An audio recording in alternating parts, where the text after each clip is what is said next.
Juan capítulo 6, verso 1. Después de esto Jesús fue al otro lado del mar de Galilea, el de Tiberias, y le seguía gran multitud porque veían las señales que hacían los enfermos. Le seguía gran multitud porque veían las señales que hacía en los enfermos. Entonces subió Jesús a un monte y se sentó allí con sus discípulos. Y estaba cerca la Pascua, la fiesta de los judíos.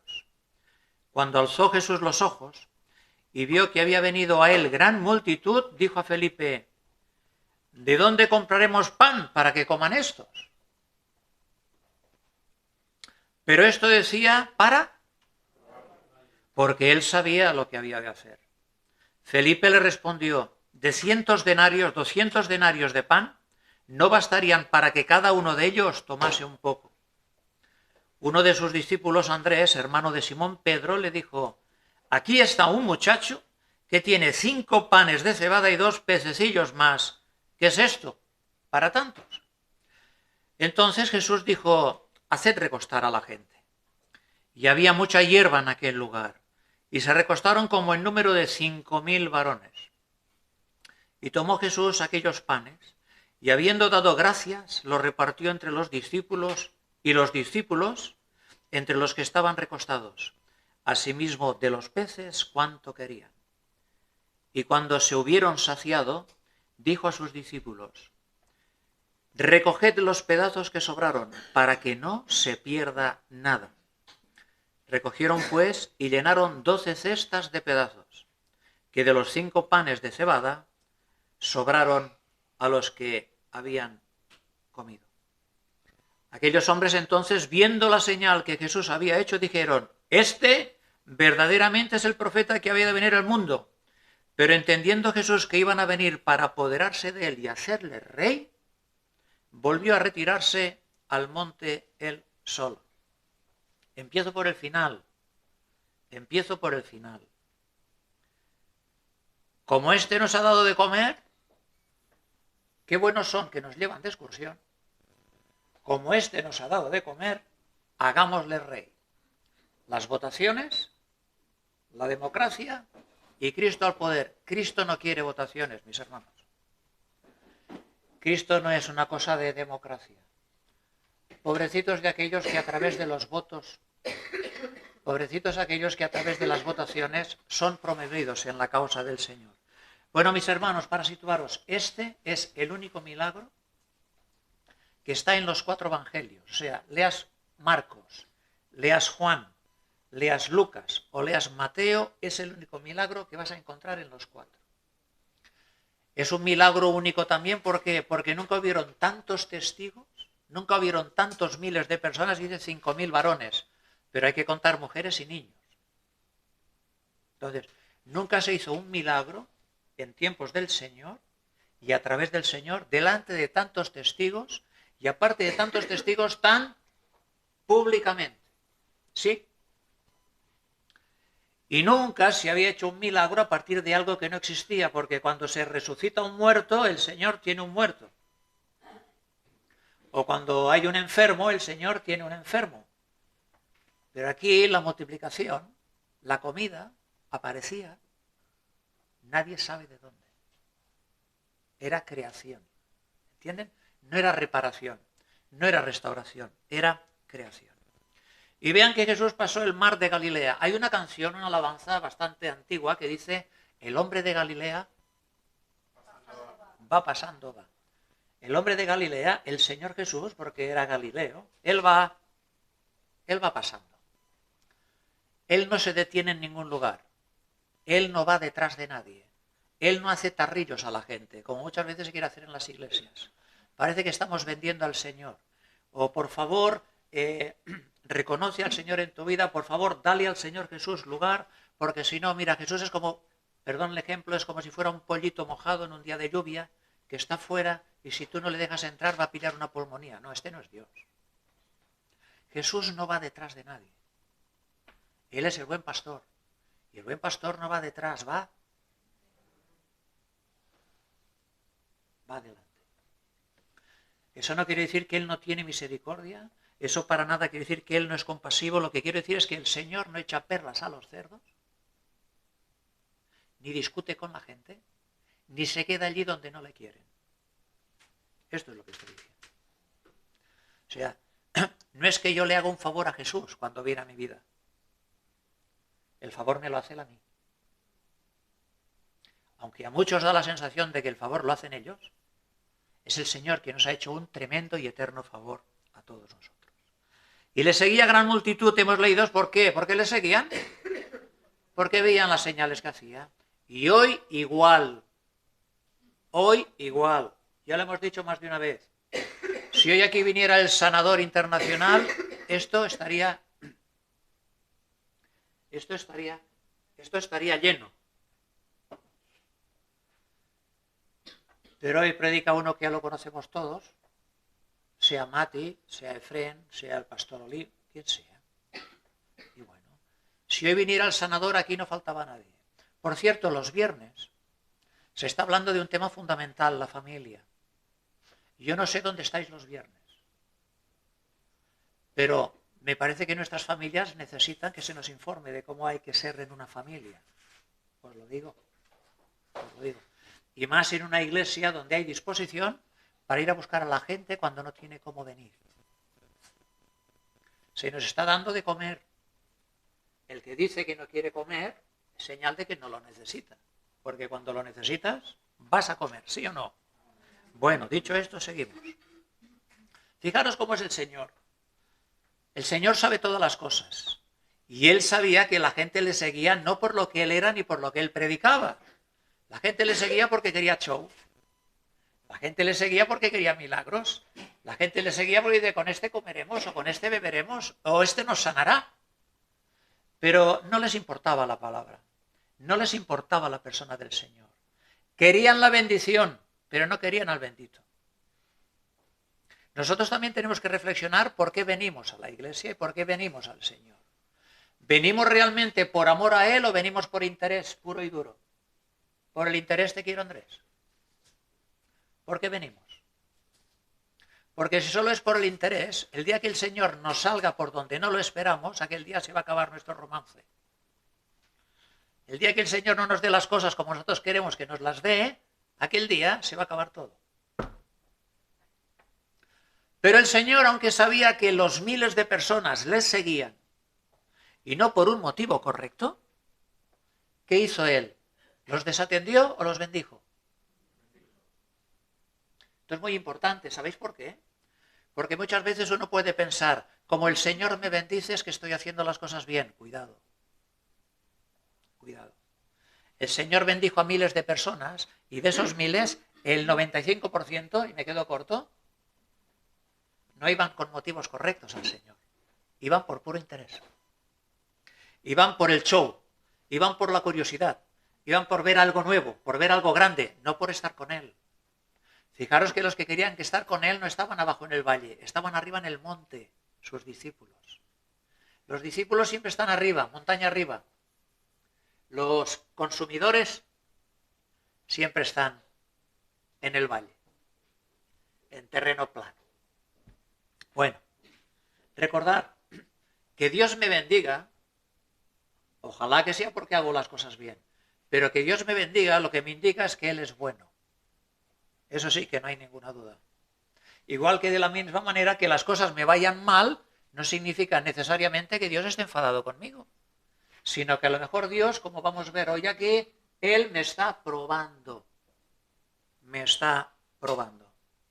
Veo algunos que están distraídos, tengan cuidado porque igual les hago una pregunta cuando no la esperan. Y a ver si les pillo fuera de juego.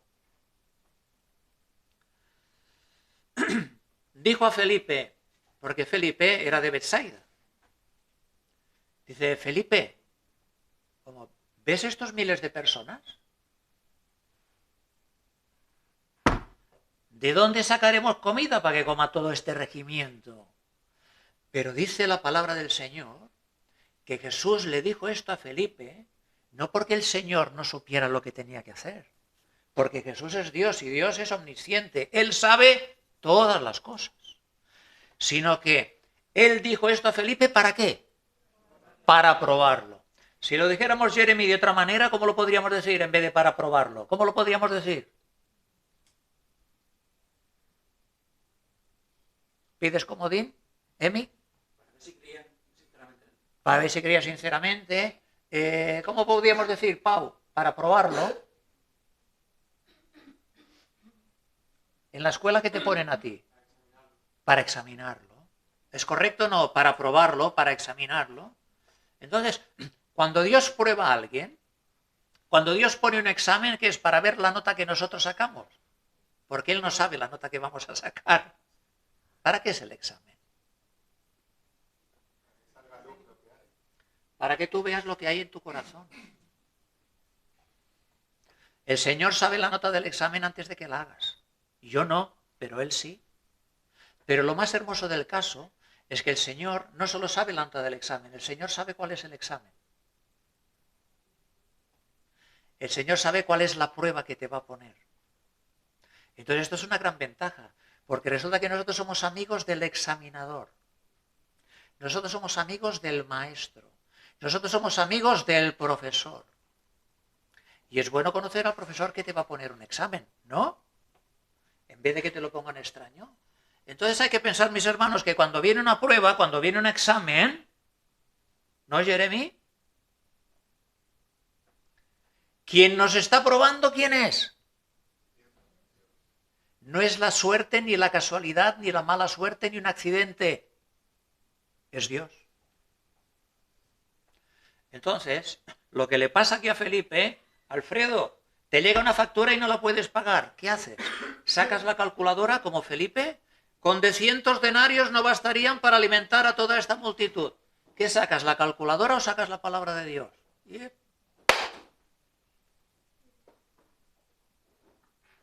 Nos quedamos sin trabajo, ¿qué hacemos? ¿Vamos corriendo detrás de alguien o doblamos rodillas al suelo y nos vamos delante del Señor? ¿Qué hacemos?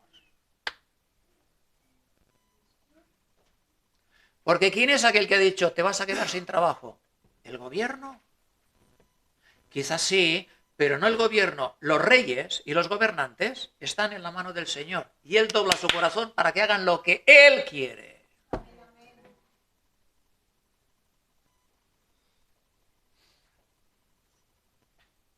Cuando vienes a Cristo, la casualidad se acabó. Cuando vienes a Cristo, la mala suerte se acabó. Cuando vienes a Cristo, ser un víctima ya no te funciona. Cuando vienes a Cristo, las circunstancias no es que están contra ti, es que Él te está probando. Y te está probando no para ver si suspendes o apruebas, que suspenderías siempre. Te está probando para que veas cuánto le necesitas. Te está probando para que veas que apartado de Él nada puedes hacer. Te está probando para que veas lo que hay en tu corazón. Y para que veas si tú delante de la prueba, del accidente, del infortunio, ¿qué haces? ¿Calculas o te arrodillas? ¿Piensas en esto o piensas en este? ¿Miras a la gente o miras a Dios? ¿Miras a la multitud o pones los ojos en Cristo?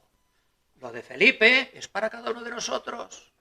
Y como con Felipe no hay bastante y la incredulidad se contagia, ahora llega su hermano Andrés. Mira, aquí hay un chavalito, pero total con lo que tiene, que farem. ¡Re! Madre mía, qué panorama.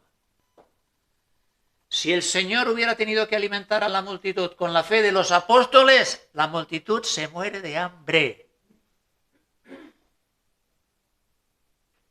Digo de los apóstoles, no digo de los conocidos. No digo de los simpatizantes, digo de los apóstoles. Si ellos que estaban todo el día con Él metían la pata hasta abajo, ¿dónde vas tú? ¿Dónde voy yo? Esto dijo para probarlo.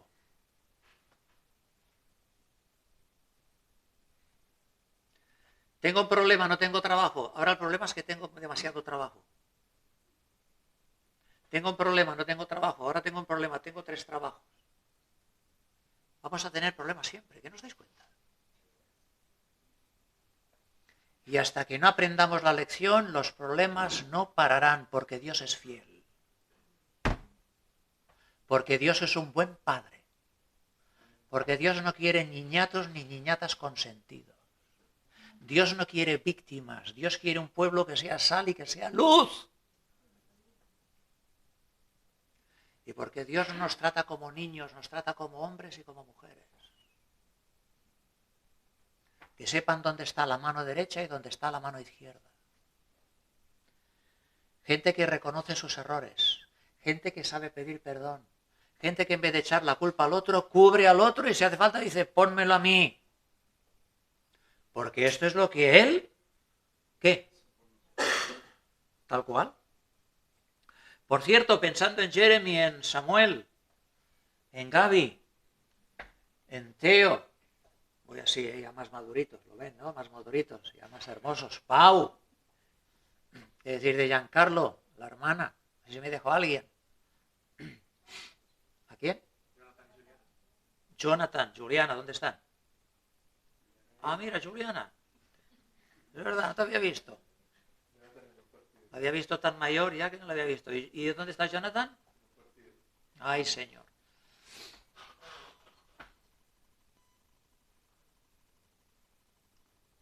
Hemos encontrado a este chavalín que resulta que tiene 5 panes y 2 pececillos. Pero ¿te imaginas? El chavalín con la merienda que le puso su mamá o su papá, ¿no? A la caminata. Y los 5.000 sentados en el baile que debían ser 10, 15 o 20.000. ¿Veis el cuadro o no? Por eso, con el buen sentido común y las matemáticas, Andrés también le dice, ¿esto qué es para todo esto? Puede decir, ¿no? En otro evangelio, el Señor, en el mismo momento, también sabéis que les dijo, dice, dadles vosotros de comer. Está todavía es un poco más fuerte. Porque el chavalín todavía tenía algo, pero ellos no tenían nada. Y oye, el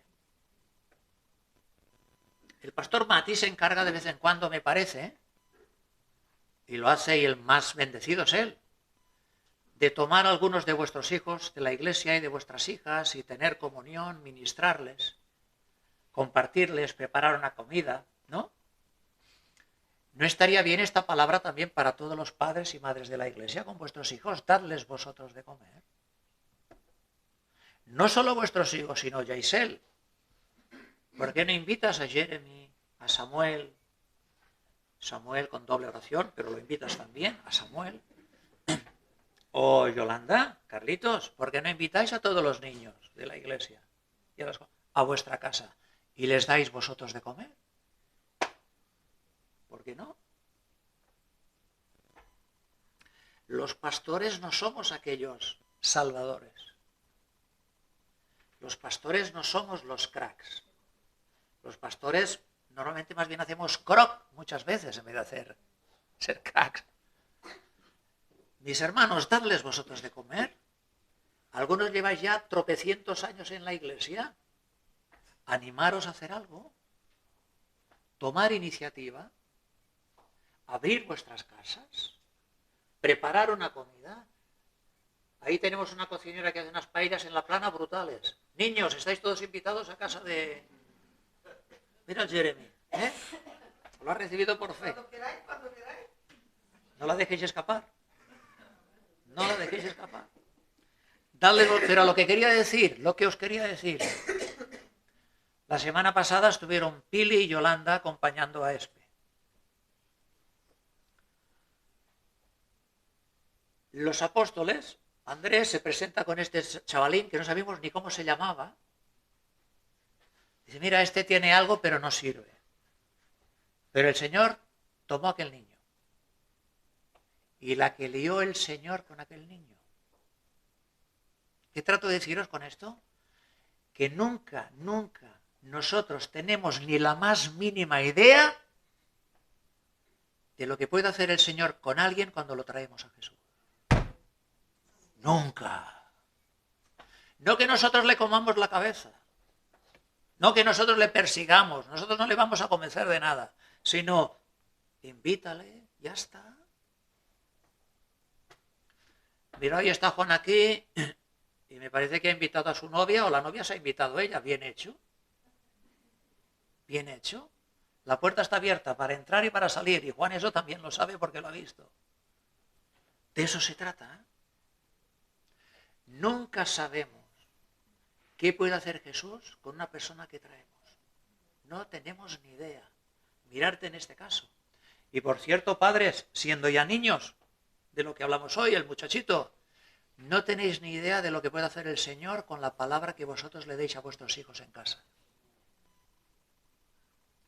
Pero el que tiene que instruir al niño no es el pastor, es el padre, es la madre. Los responsables de los hijos no son los pastores, son los padres. Y a los padres Dios pedirá cuenta de esos hijos. Herencia del Señor son los hijos. Decía un poeta indio, Khalil Gibran, que hacía mucho el indio, pero esto lo hizo bien, dijo, vuestros hijos no son vuestros hijos. Vuestros hijos son las flechas del Señor. Por eso dice el Salmo, bienaventurado el hombre que llenó su aljaba de ellos. La aljaba es donde iban las flechas. Un hijo, delante del Señor, es una flecha que el Padre pone en su arco y la tira para la gloria de Dios. Nunca se sabe dónde dará esa flecha. Cuentan que un maestro que daba clase a un grupo de niños, cada día cuando entraba y les daba la porción bíblica, siempre los saludaba no diciendo buenos días ni buenas tardes, sino hacía una reverencia delante de ellos. El maestro hacía una reverencia delante de los niños. Y le preguntaron que por qué hacía eso. Porque dice, nunca se sabe de estos chavales que tengo aquí, nunca se sabe qué puede hacer Dios con uno de estos. Y resulta que uno de los chavales que tenía ahí se llamaba Martín Lutero. Nunca sabemos qué puede hacer Dios con una persona que traemos. Nuestra misión es testificar. Recordar, nuestra misión es dar testimonio. Nuestra misión no es ni empujar, ni convencer, ni discutir. Ya está. Bueno. Por cierto, los apóstoles, sacando la calculadora y diciéndole al Señor, despídelos, que se vayan por las aldeas, con 200 denarios no hay suficiente, aquí tenemos el chaval, pero esto no sirve. Mis hermanos, le están diciendo esto al Señor sus íntimos. Les están diciendo esto el Señor los que han visto ya sanar a un enfermo de muerte. Le están diciendo esto al Señor aquellos que estuvieron en la boda con Él y que no había vino. Conozco algunas personas que ya han visto la mano del Señor en su vida una vez, 2 veces, 3 veces, 60 veces, 70 veces y llega a la 71. ¡Ay! ¡Ay! ¡Ay! ¿Y qué farem? ¿Y cómo? ¿Y cómo pagaremos? ¿Y qué beberemos? ¿Y qué vestiremos? Nos ha atendido 75 veces y las 76 todavía no descansamos. Como si no le conociéramos. Como si nos hubiera fallado alguna vez. ¿Te ha fallado alguna vez el Señor?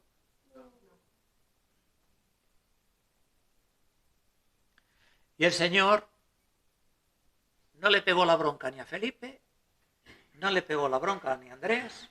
Eso sí, no les hizo caso. No les hizo caso. Y les dijo, haced que se sienten. Y uno diría, ¿para qué nos vamos a sentar si no hay que comer? ¿No? ¿Para qué manda sentarlos si no hay con qué alimentarlos? Bueno, esto funciona así. Cuando el Señor manda, hay que obedecer. Hay que obedecer. Como te pongas a razonar o a discutir, te se va a pasar el arroz. Cuando el Señor manda, hay que obedecer. Y en esto hay que admirar a los apóstoles. Porque si bien su fe falló, ¿cómo comeremos? La obediencia no.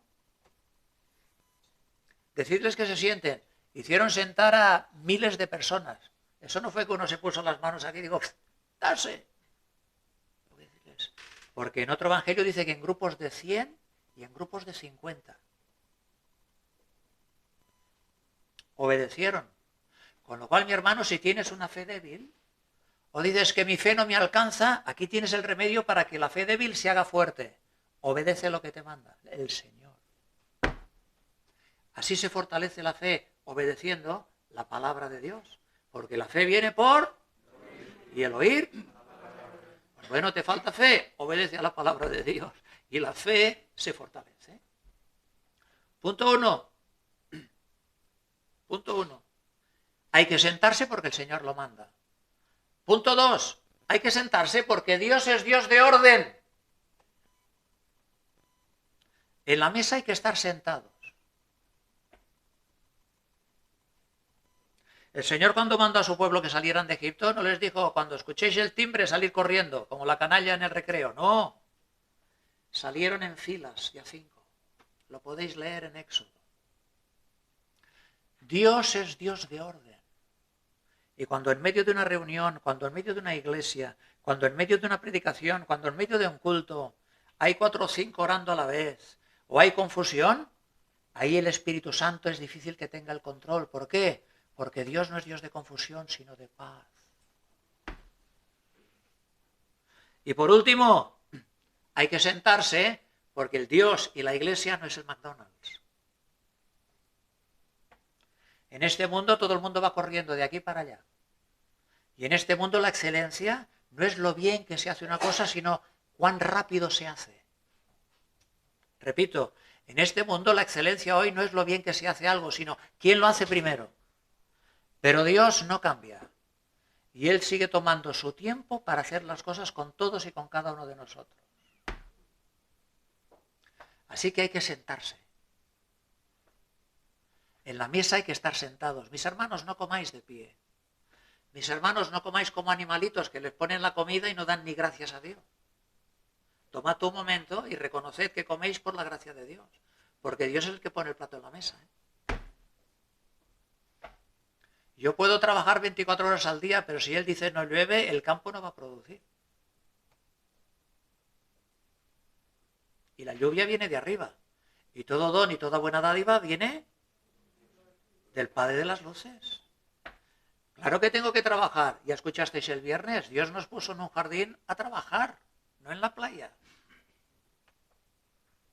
Pero como dice el salmista también, en vano construye la casa si no es el Señor el que edifica. En vano vela la guardia si el Señor no vigila la ciudad. Él es Él quien nos da la gracia para hacer todas las cosas. Un cristiano reconoce eso. ¿Que lo hago bien? Sí, gracias, para la gloria de Dios. Porque ¿qué tienes que no hayas recibido? ¿Ay? No es que este porque sus padres, bueno, los ha recibido. No este porque tiene inteligencia. ¿Y qué? ¿Te la has dado tú, tu inteligencia? No es que este es un gran guitarrista y lo ves cómo toca la guitarra que parece que... ¿De dónde has sacado ese don? ¿Te lo pusiste tú en el bolsillo? ¿Qué tienes que no hayas recibido? Entonces, si te lo has recibido, ¿de qué sacas pecho y pavoneas como un pavo? ¿Qué tienes que no hayas recibido? La diferencia que tiene que haber entre un hijo de Dios y un incrédulo. Lo que tengo no es mío, es suyo. Por eso nosotros no somos dueños, somos administradores. Administradores. Voy terminando. El Señor nos obliga a sentarnos en la mesa. El Señor manda sentarse. Y si no te sientas, cuando Él lo manda, Él tiene maneras para sentarte. El fracaso, la enfermedad, los accidentes. ¿Quién será aquel que diga que sucedió algo que el Señor no mandó? Bueno, y lo primero que hizo el Señor con lo poco que tenía, con aquellos panes y con aquellos peces, lo primero que hizo es quejarse de lo que le faltaba, no, dar gracias por lo que tenía. Y Él es Dios. Él no dijo, esto no sirve, ¿qué haré con esto? Si son tantos. Que vamos. Él lo primero que dijo es, lo bendijo. Dicho de otra manera, reconoció que ese pan y ese pescadito venía del Padre de la Gloria. Y eso es lo que quiere el Señor que también que tendamos en esta mañana. Mis hermanos, cuando coméis, cuando cenáis, cuando merendáis, cuando veáis a vuestros hijos, hacerles entender que no se puede despilfarrar, que no se puede jugar con la comida. Hay gente que está muriendo de hambre. Tenemos que vivir una situación así para que entendamos esto. Yo creo que no es necesario. Y dio gracias, lo bendijo, y ahora poneros en el lugar de los apóstoles. Les dio un cachito a cada uno. ¿Habéis visto hoy que estaban pasando Carlos y Alfredo? Y venían con la bandejita y tomabas un cachito, ¿no? Pues ahora imaginaros que estamos unos 20.000 personas y que Alfredo va por allí, Carlitos va por allí, Efrén va por allá. ¿Y qué pensáis? ¿Que iban con la comida para los 20.000? No hubieran podido, hombre. Sino que a medida que daban la comida, ¿entendéis el asunto? ¿Lo entendéis? Hay que ponerse ahí, ¿eh? O sea, me mandan a mí con un trozo de pan, dárselo a Lemi, y al lado de Lemi hay 50 esperando. Resulta que cuando le doy a Lemi, aparece otro trozo de pan. Y cuando se lo doy a la Espe, aparece otro trozo de pan. Y cuando se lo doy a Efrén, aparece otro trozo de pan. Y la gente lo que veía era que los que repartían eran los apóstoles. Pero no te engañes. Los apóstoles, las manos de los apóstoles, no eran las que hacían crecer el pan, ¿eh? Tú, con tus ojos ves que el pan crece en las manos de los apóstoles. Pero no te engañes. Es el Señor quien da el aumento. No te engañes. Si Él no da la bendición, ellos no tienen nada que dar. Lo mismo me ocurre a mí es esta mañana aquí. Yo durante muchos días tengo que pedir este pan que os comparto a vosotros, se lo tengo que pedir a Él. Si Él no me lo da, yo no tengo aquí nada que compartir. Lo que ahora cada uno de vosotros haga con este pan, esto ya no es mi responsabilidad, es la vuestra. Pero yo no os puedo dar nada que primero Él no me haya dado. Yo no puedo dar nada que primero no haya recibido. Y por último, ¿os acordáis de que total este chaval, que cómo comeremos, que son miles, que total, no, 200 denarios, sobró? Y aunque sobró, el Señor dijo, échaselo a los perros. No, recogedlo. Porque ese pan viene de las manos de alguien que es eterno. Y lo que es del Señor permanece para siempre. Lo que da el Señor, lo que enseña el Señor, la palabra del Señor es eterna. No se pierde nunca. No se puede desperdiciar. ¿Y cuántas canastas recogieron? Fernando, te he pillado con el pañuelo. ¿Cuántas canastas recogieron? 5. ¡Oh! ¡Canastas!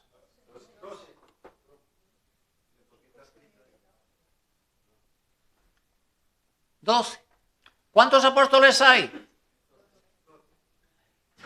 El que reparte se lleva la mejor parte, hermano.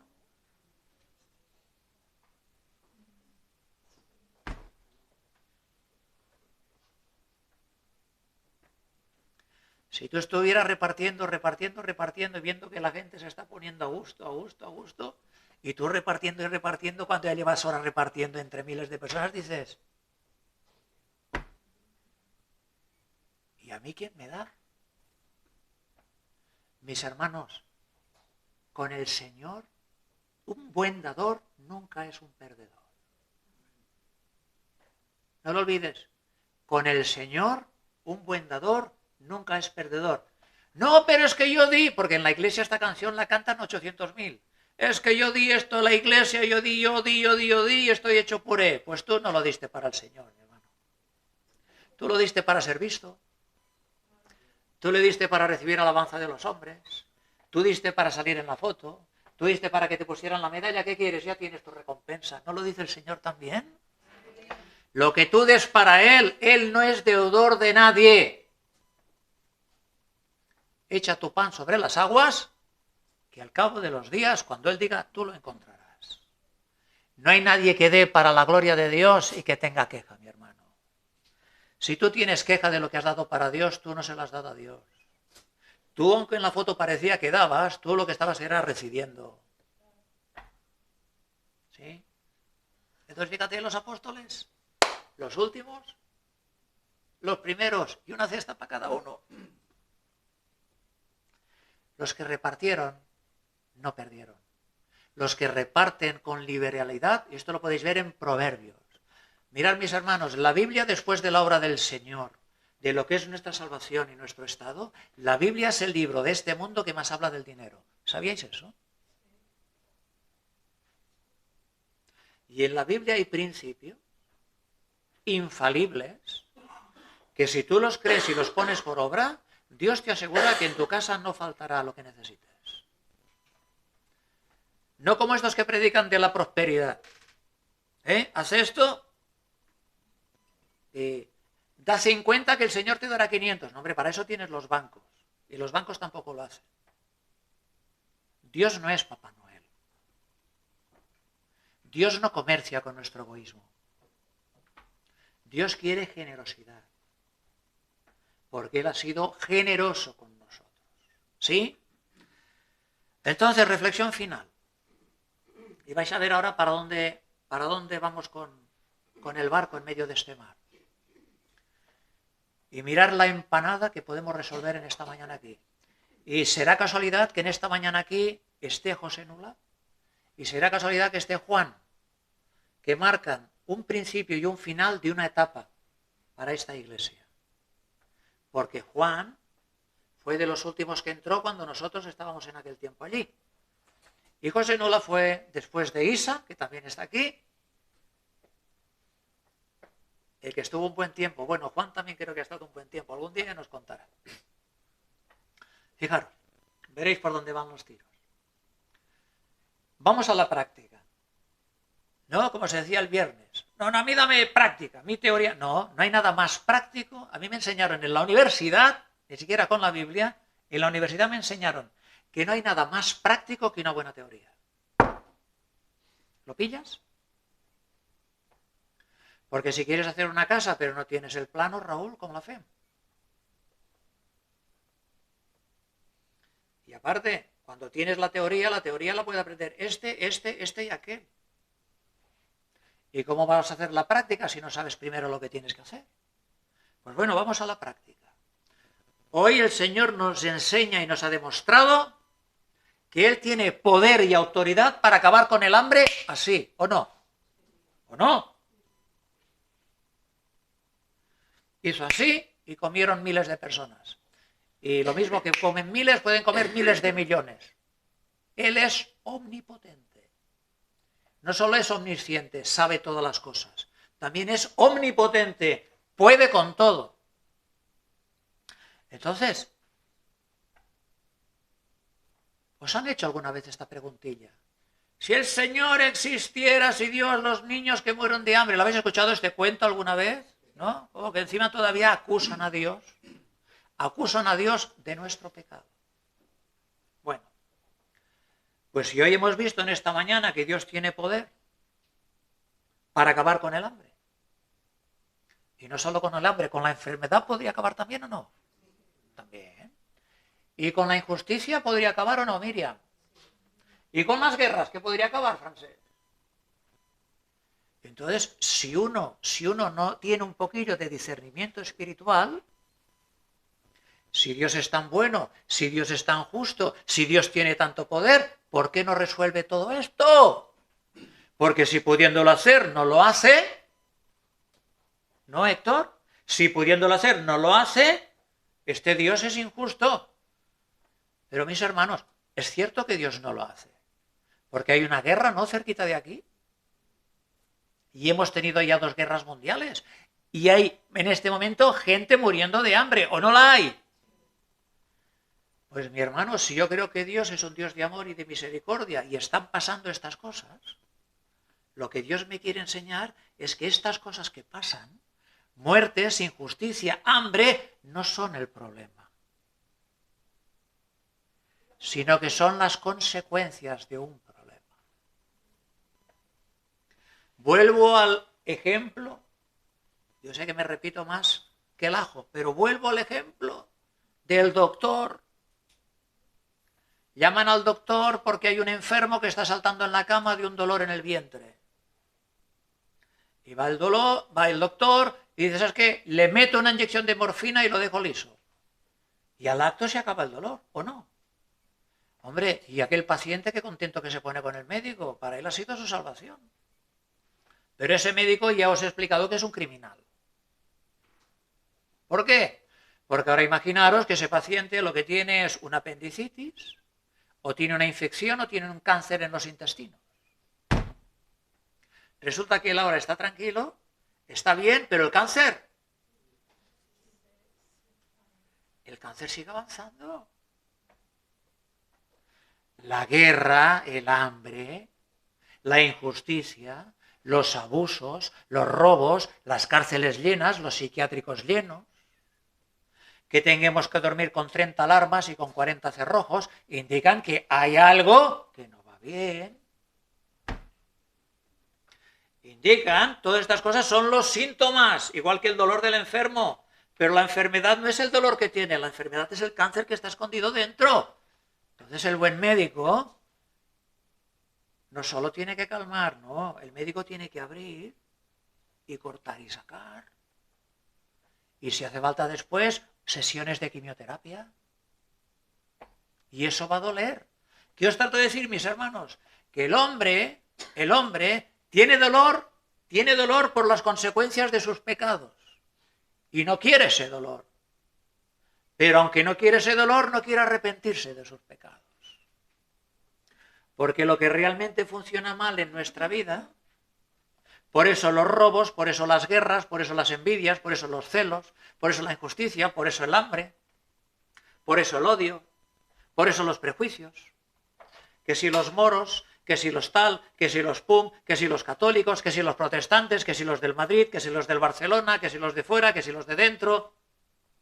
Todo esto no es más que un síntoma de que aquí dentro, en esta cajita, hay algo escondido y muy feo que no anda bien.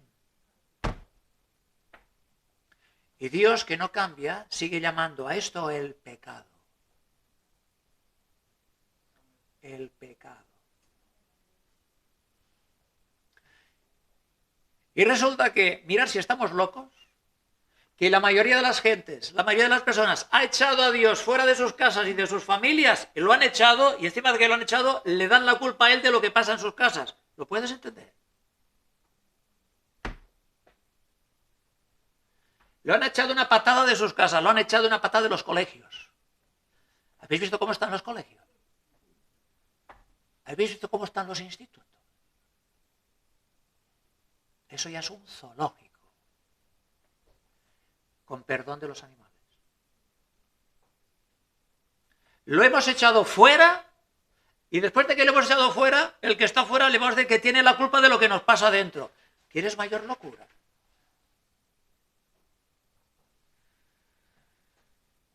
Mirad qué dice el Señor. Él lo que viene a tratar no es con las ramas, sino con la raíz. Y la raíz es el pecado. Y nuestro pecado, Él no lo arregla haciendo un milagro, como hizo hoy aquí. ¿Sabéis cómo lo arregla, no? ¿Sabéis cómo arregla el Señor la situación del pecado? A través de su Hijo. Cristo padeció una sola vez por los pecados, el justo por los injustos para llevarnos a Dios. Una sola vez. También se dijo hoy. El justo por los injustos para llevarnos a Dios. Mis hermanos, seguimos con el barco mar adentro, ¿eh? Mirad lo que estamos aprendiendo hoy. Hoy la mayoría de las iglesias de esta tierra son más conocidas por la obra social que hacen que no por la obra espiritual.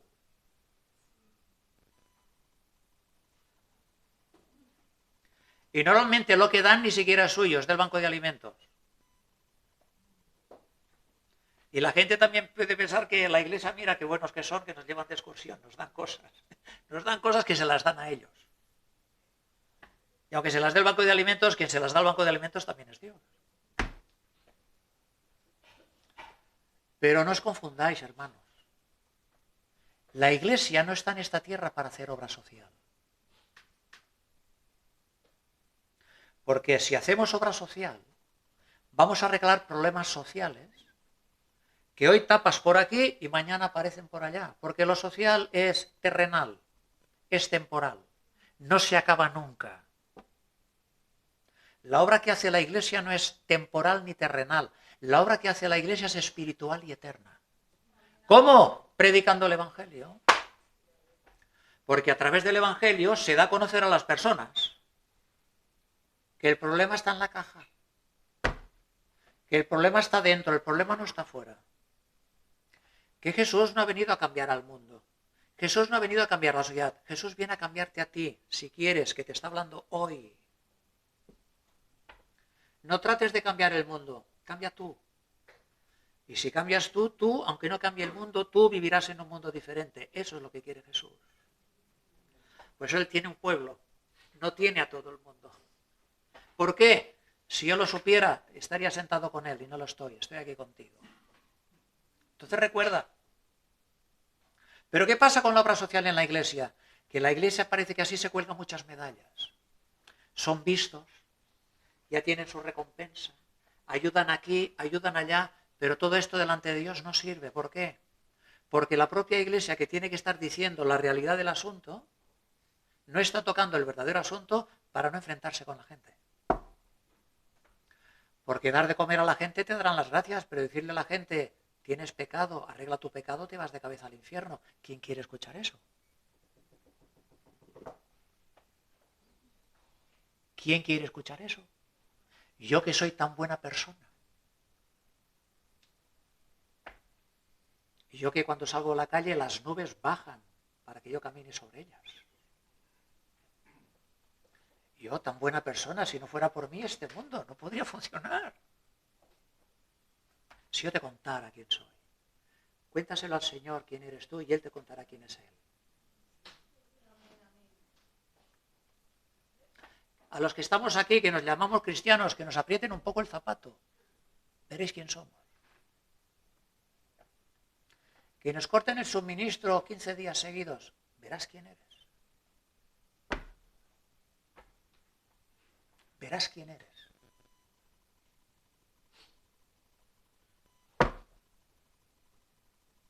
Porque ¿cuántos fracasos llevamos? ¿Cuántos tortazos nos hemos pegado? Y la pregunta es, ¿y he aprendido la lección?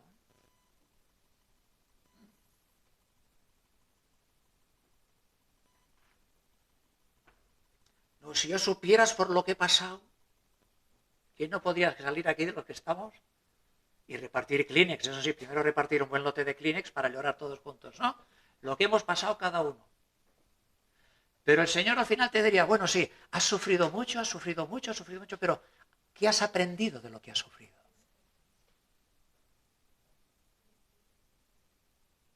¿Te has humillado? ¿Has aprendido a pedir perdón? ¿Te has dado cuenta de que te come el orgullo? ¿Te has dado cuenta de que no tienes nada que no hayas recibido? Entonces, el tema no es cuánto has sufrido. El tema es lo que has sufrido, ¿te ha enseñado algo? ¿O todavía sigues como el animal, como el burro, como el caballo? Tienen que ponerle freno y cabestro, porque si no, no hacen caso. Salmo 32, no hagas el animal. Entonces esto acaba aquí. ¿Qué es primero, la obra espiritual o la obra social? Porque aquí vas a estar 40 años, 50 o 4 días. El hijo del pastor Pablo estuvo 8 meses. Pero la eternidad, ¿dónde la vamos a pasar? ¿Y quién tiene que enseñar a las personas esto? La universidad, los periódicos, los institutos. No, el Señor ha dejado en esta tierra su santa iglesia para que sea columna y baluarte de la verdad, de la palabra del Señor. Pero como es cierto que el Señor también les dio de comer, ¿o no? Porque al final les dio de comer y sabían que los motivos no eran sanos, ¿no? Pues bueno, ¿podemos ayudar a Miriam? Ayudémosla. Pero la primera ayuda es el Señor. ¿Por qué? Porque si aquí empezamos a hacer ayuda social, ves allí en Vallmoll que te darán trabajo, ves allí en Vallmoll que te darán medicamentos, ves allí a Vallmoll que te darán comida, ves allí a Vallmoll que si no tienes donde dormir te darán casa también. ¿Sabéis qué pasa aquí dentro de una semana? ¿Sabéis qué pasa? Hay que poner un semáforo aquí en la carretera de Vall ya para regular el tránsito. Pero esto no es lo que nos preocupa. Lo que sería un drama es tener a cientos de personas pasando por aquí que vienen ¿por qué? Y con la barriga llena y cantando se van de cabeza al infierno. ¿Para eso estamos nosotros también? ¿Para hacer el bobo? No, hombre, no. Entonces, primero el Señor. Y el Señor indicará qué hay que hacer con cada persona. Y si a uno no le da lo que quieres, ahí tienes la prueba de que lo que está buscando no es lo nuestro. Entonces, como el Señor no iba detrás de nadie, nosotros tampoco, mis hermanos. Que Dios os bendiga. Yo quiero dar un testimonio importante. ¿Quiere que le den permiso primero? Sí, ¿Sí? sí. Siéntese, mi hermana. Y le darán lugar dentro de un momento.